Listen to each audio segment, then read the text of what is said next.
For centuries, the most powerful woman in the Ottoman Empire was often not the Sultan's wife, but his mother.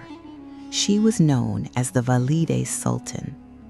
From inside the palace, she could shape politics, influence appointments, and in some cases, change the future of the dynasty itself.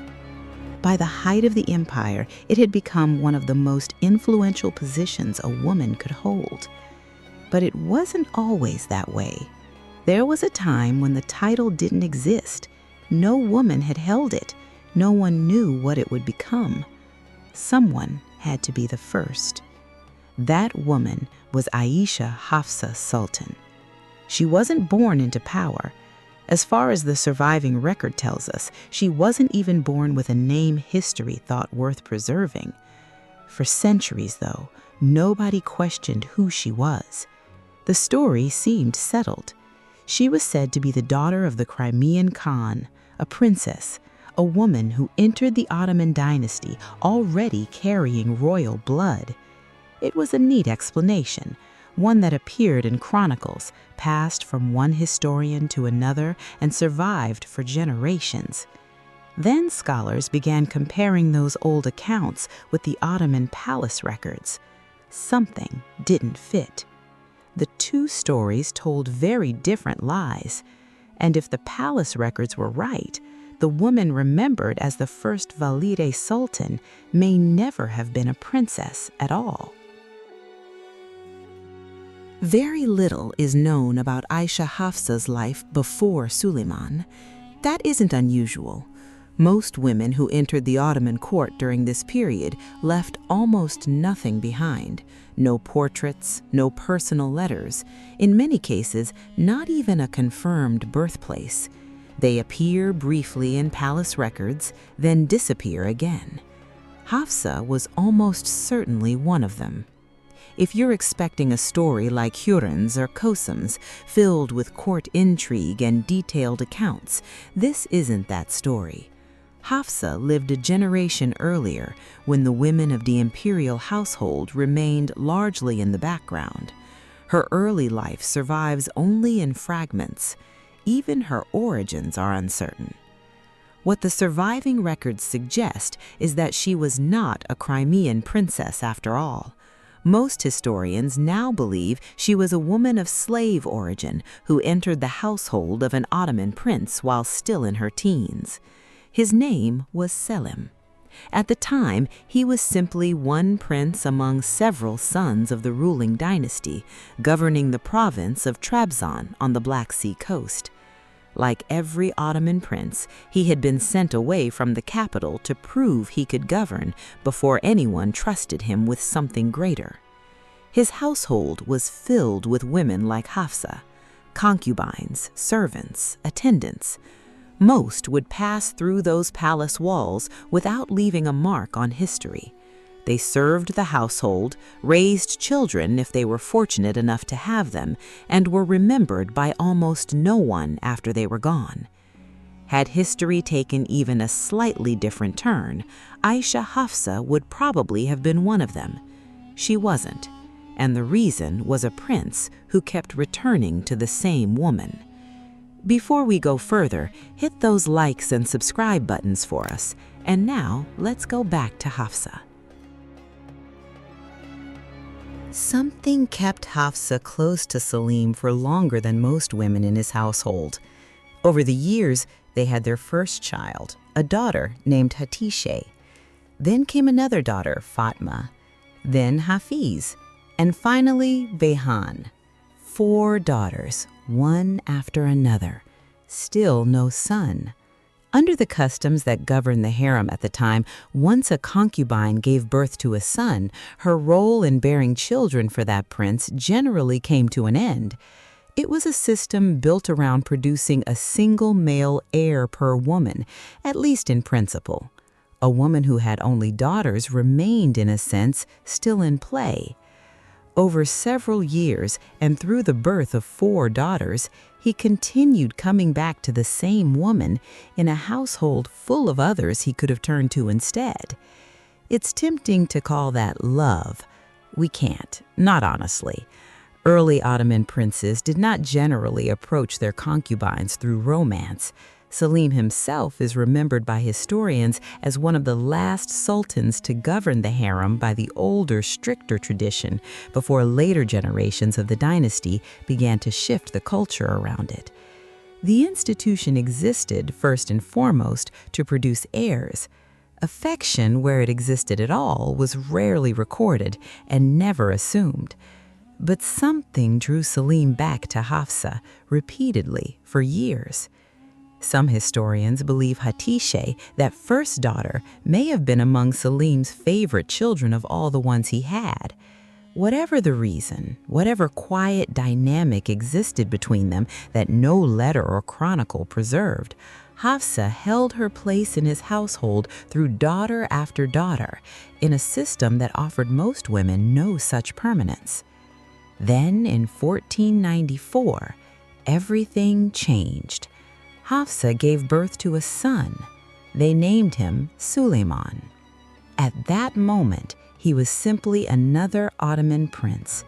No one in that household could have imagined he would one day be remembered as Suleiman the Magnificent.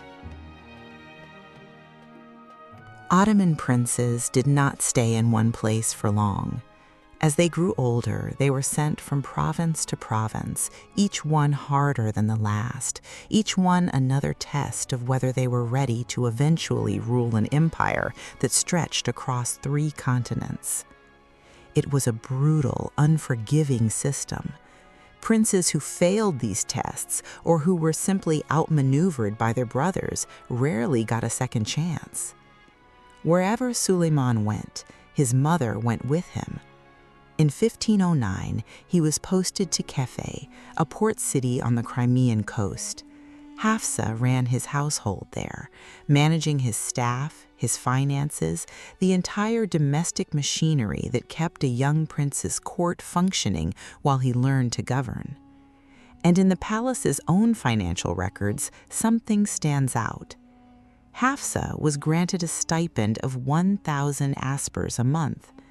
Suleiman, the prince himself, the future ruler of the Ottoman Empire, was granted 600. His mother was being paid more than he was.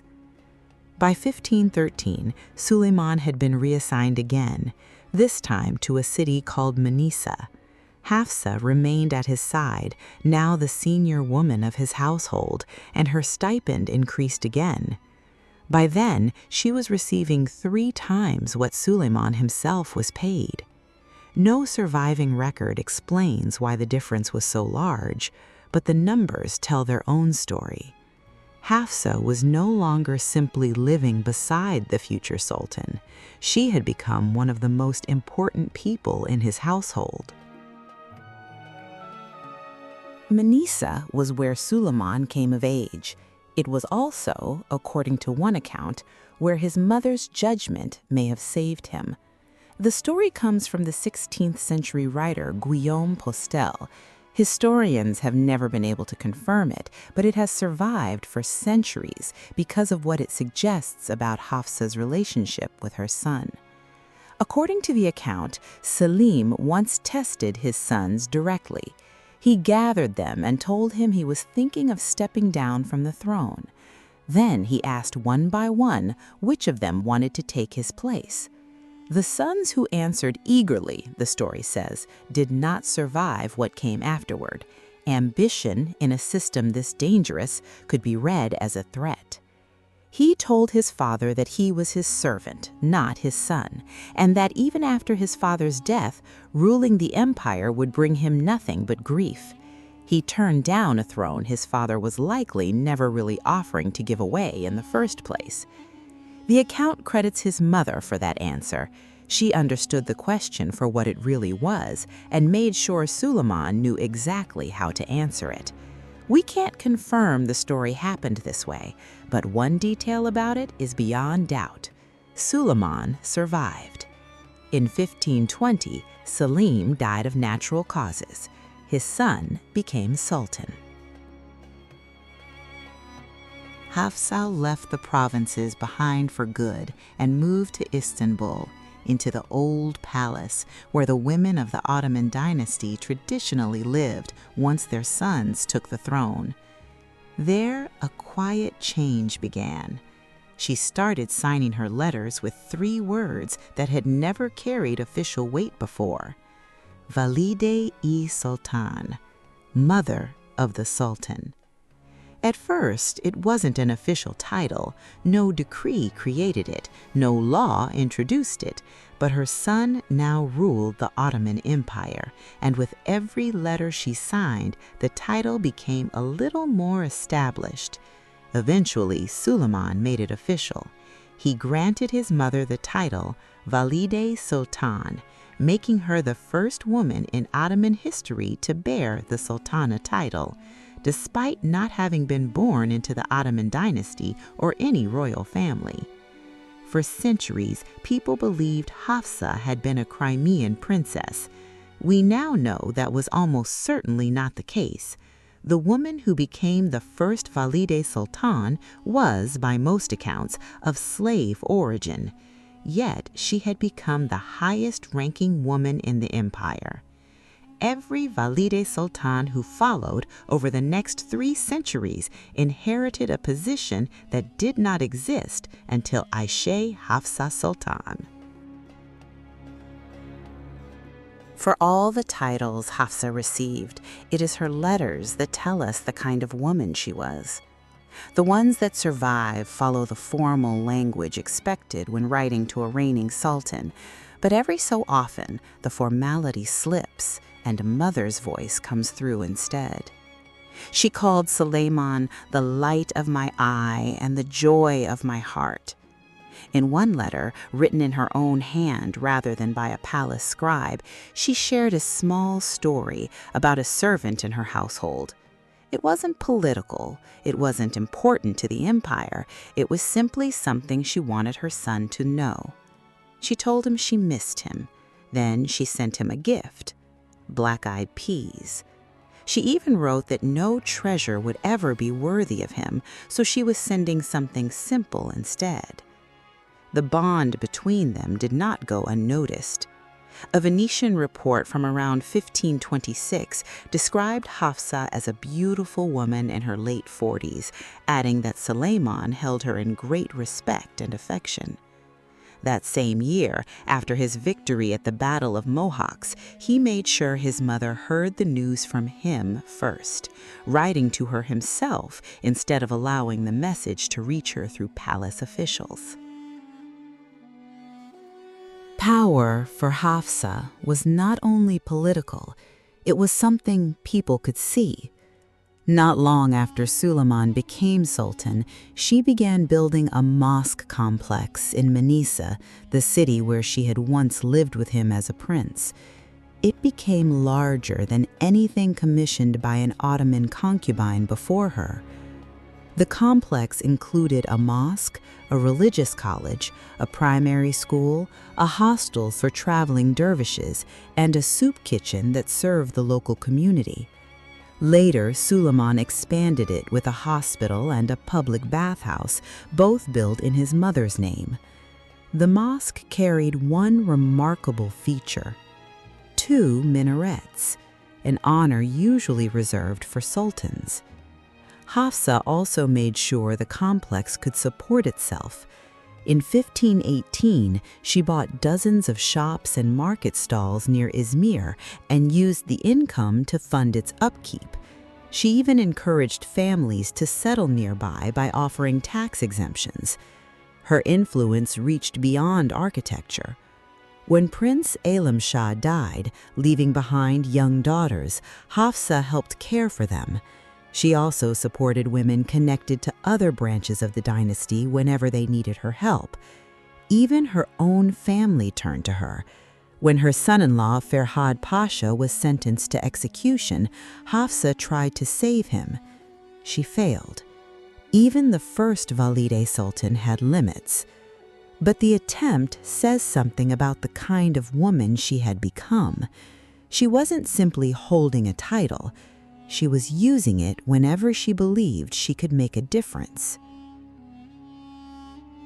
Hafsa Sultan died on March 19, 1534, at around 55 years old.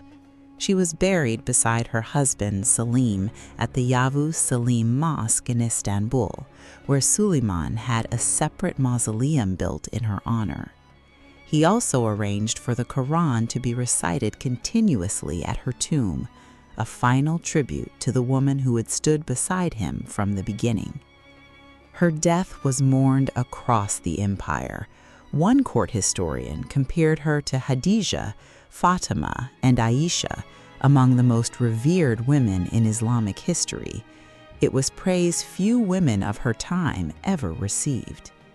Yet perhaps her greatest legacy wasn't the mosques she built, or the influence she held over Suleiman. It was the position she left behind.